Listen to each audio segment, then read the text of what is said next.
Hello, I'm the Goat King. Welcome to the realm. Today we will be doing video 5 on the Ancient King's Treasury. And we get into the mini-boss and the mini-boss room, as well as the struggle for the boss key. Let's get right into it. So what do the players have access to already?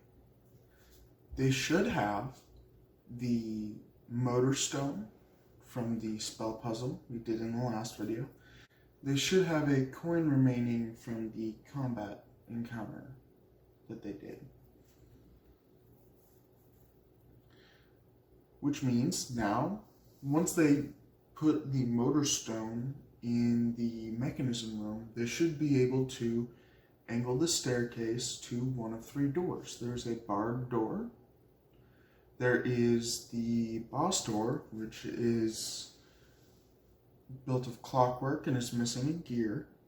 And there is a coin door. When they go through the coin door, they will find themselves in the mini-boss room. Every Zelda dungeon needs a mini-boss. We're going to go ahead and design the room.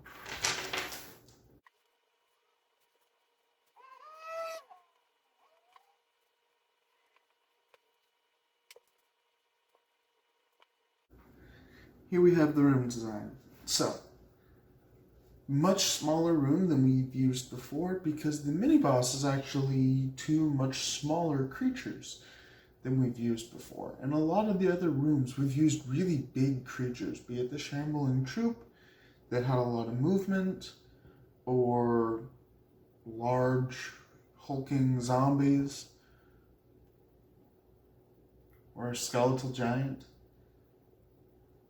In this situation, we are using 2 much more thematic monsters for this dungeon. There has been an air of mechanical underneath this treasury. There are mechanical doors that accept coins, and the boss door is made of clockwork. In this situation, we will have a Clockwork Soldier and a Clockwork Mage. And so this becomes the 3rd type of creature we've had in this dungeon. We've had undead, garbed in the Ancient King's various uniforms. We've had some spiders show up, which are clearly a new inhabitant of the dungeon.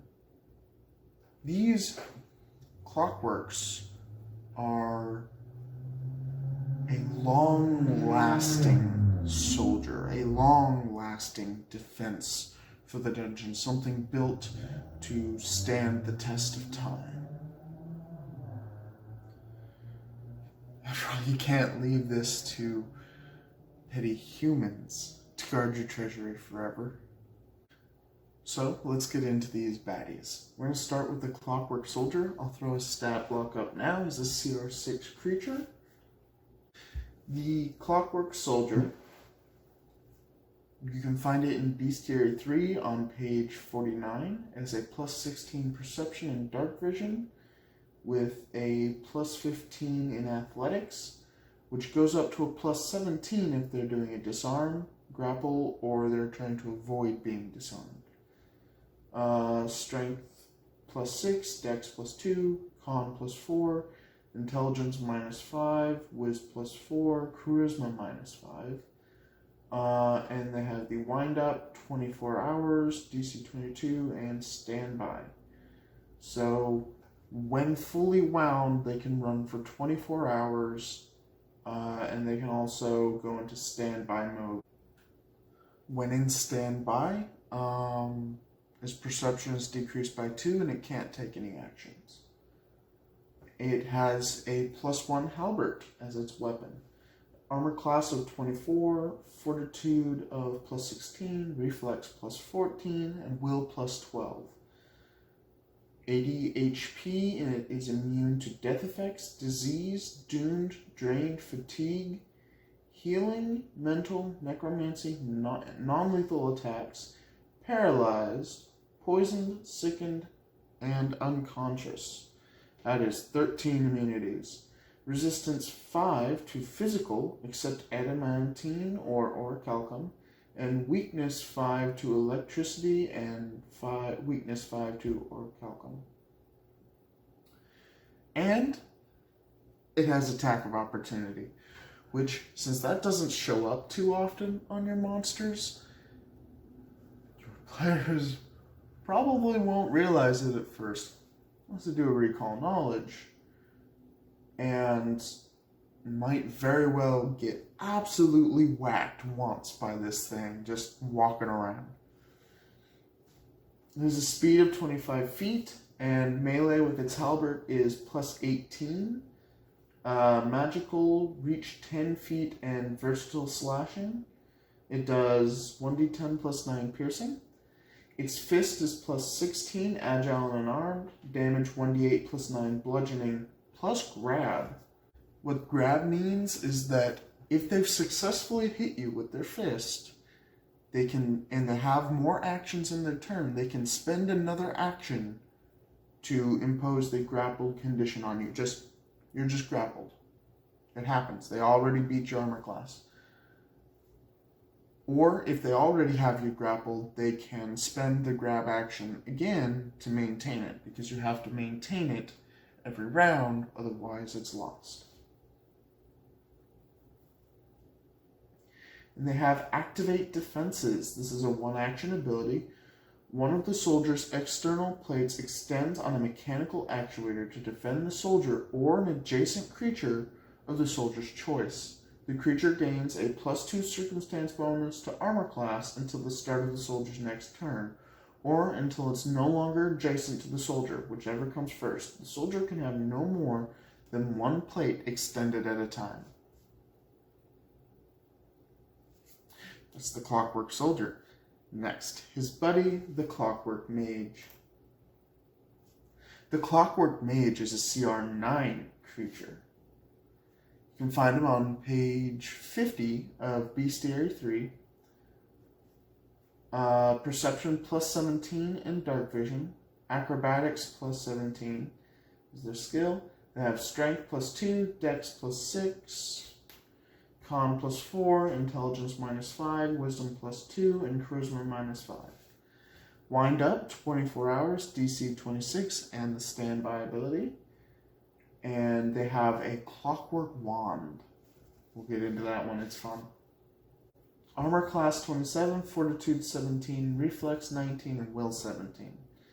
115 HP, immune to death effects, disease, doomed, drained, fatigue, healing, mental, necromancy, non-lethal attacks, paralyzed, poisoned, sickened, and unconscious. Again, 13 immunities. Resistance 5 to physical attacks except adamantine or orichalcum, and weakness 10 to electricity and orichalcum. They have the Clockwork Wand. The Clockwork Mage uses a mechanical wand as a focus to channel magical energy. This wand is built into the Clockwork Mage's chest with only the crystal at the end exposed. The mage can interact to remove the wand, or someone else can remove it with a DC 31 thievery check to disable the device. The Clockwork Mage becomes unable to cast any spells except cantrips while the wand is removed. When removed, the Clockwork Wand is a magical wand containing the last second-level innate spell the Clockwork Mage cast. The GM determines the spell randomly if it has not cast any eligible spells. The spells are placed within the wand while the mage is created, and the creator can substitute other arcane spells of the appropriate level. Speed of 25 feet, a melee fist plus 19, agile finesse, and 2d10 plus 6 bludgeoning. It has arcane innate spells with a spell DC of 28 and an attack modifier of plus 20. 5th level, Black Tentacles and Cone of Cold. 4th level, Blink, Fly, and Wall of Fire. 3rd level, Haste, Invisibility, and Stinking Cloud. 2nd level, Glitter Dust, Obscuring Mist, and Web. And 1st level, Featherfall, Floating Disc, and Grease. It has cantrips.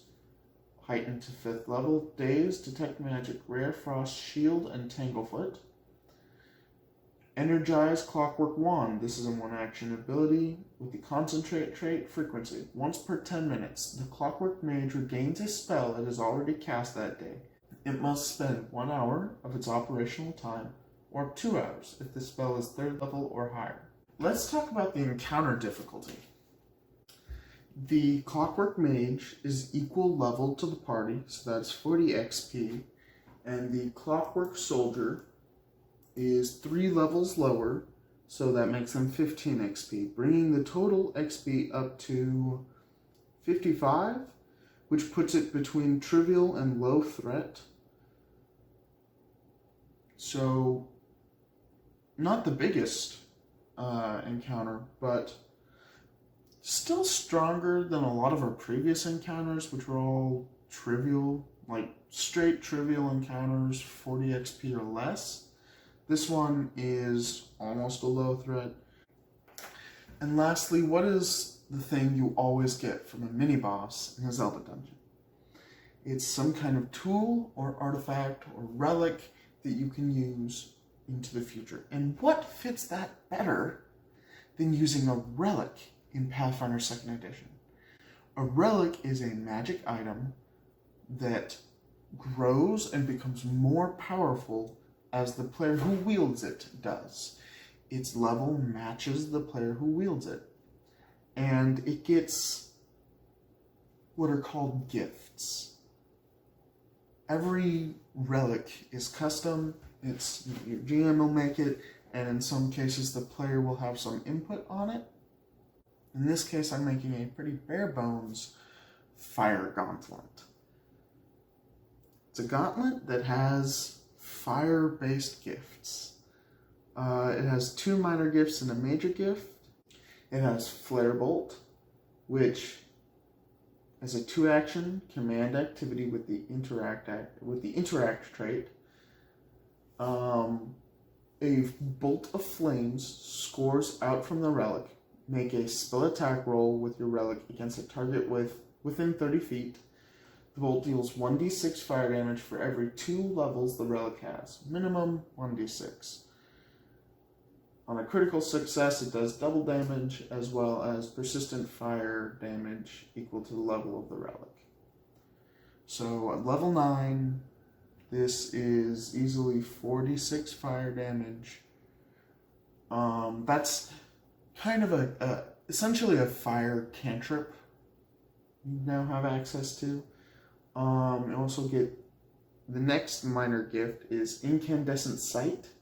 Your eyes become attuned to heat signatures as your vision extends into the infrared, giving you heat sight precise sense for 1 minute.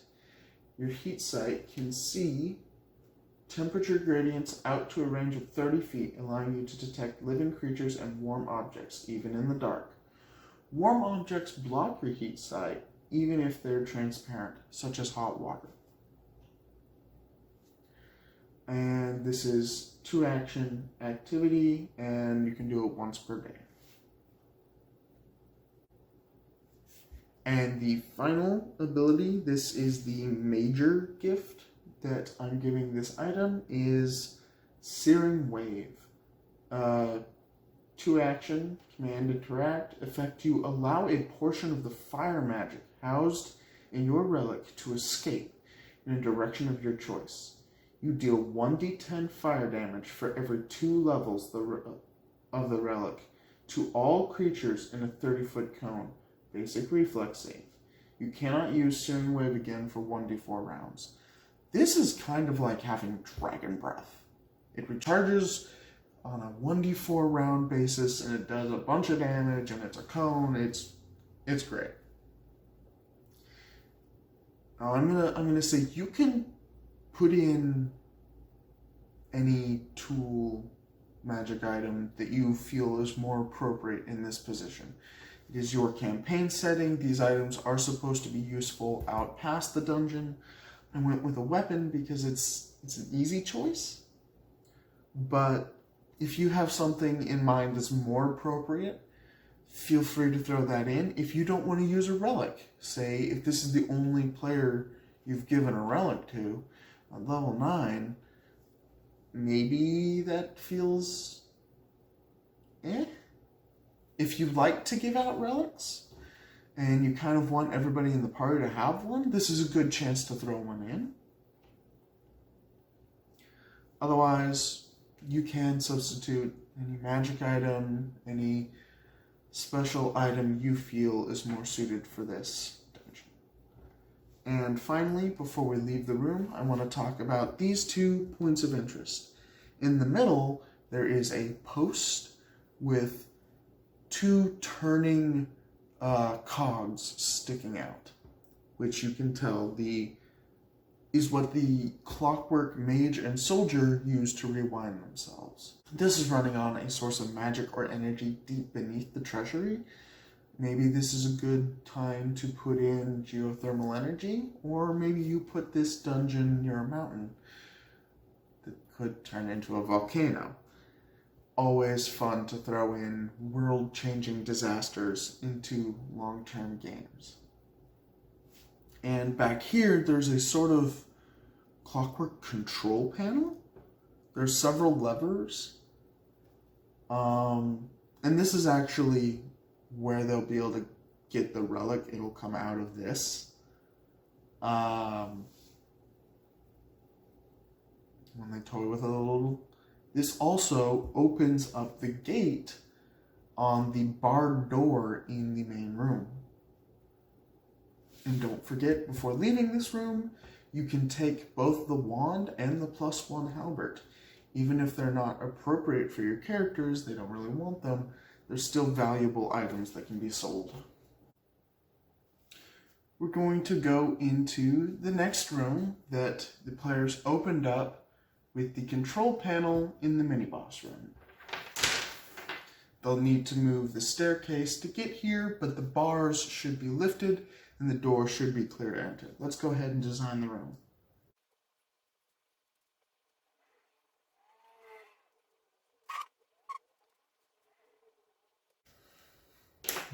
Fairly simple room here. There is a pressure plate in the middle and a barred gateway here.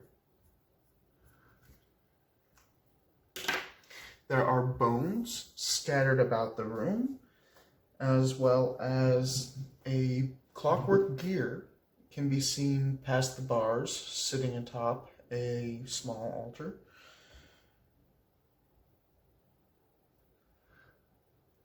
Obviously, a player will need to stand on the pressure plate in order to open the gate. The question here is how many players go through to this room. You might only have one. You might have all but one go through to this room. Either way, once they touch the gear and pick it up off the small altar, the bones in this room will collect and form a skeletal hulk here.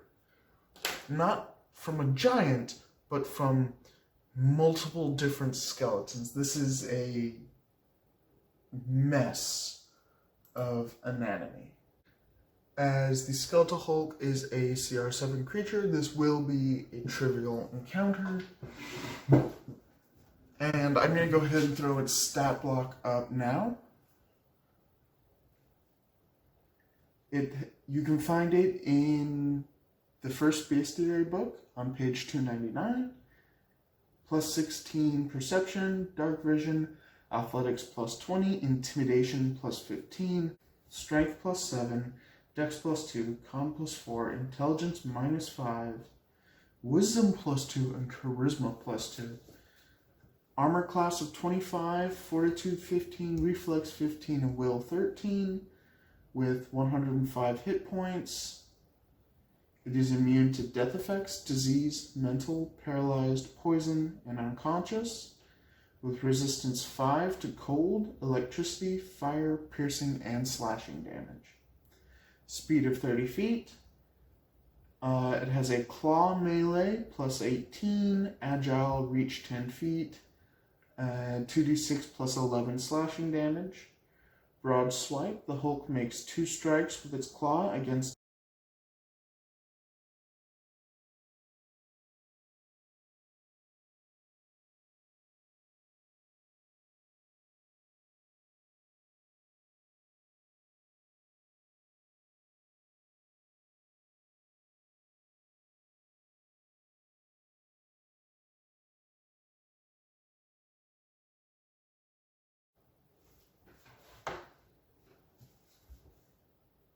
shouldn't be too difficult to beat. It is a couple levels lower. There's only one of them. It's most certainly a trivial encounter. The issue here is if whoever's on this pressure plate lets off too soon, a portion or even most of their party could be in this room. Very little they can do to actually fight. Now, once they have this gear, they are ready to go back, open the boss door, and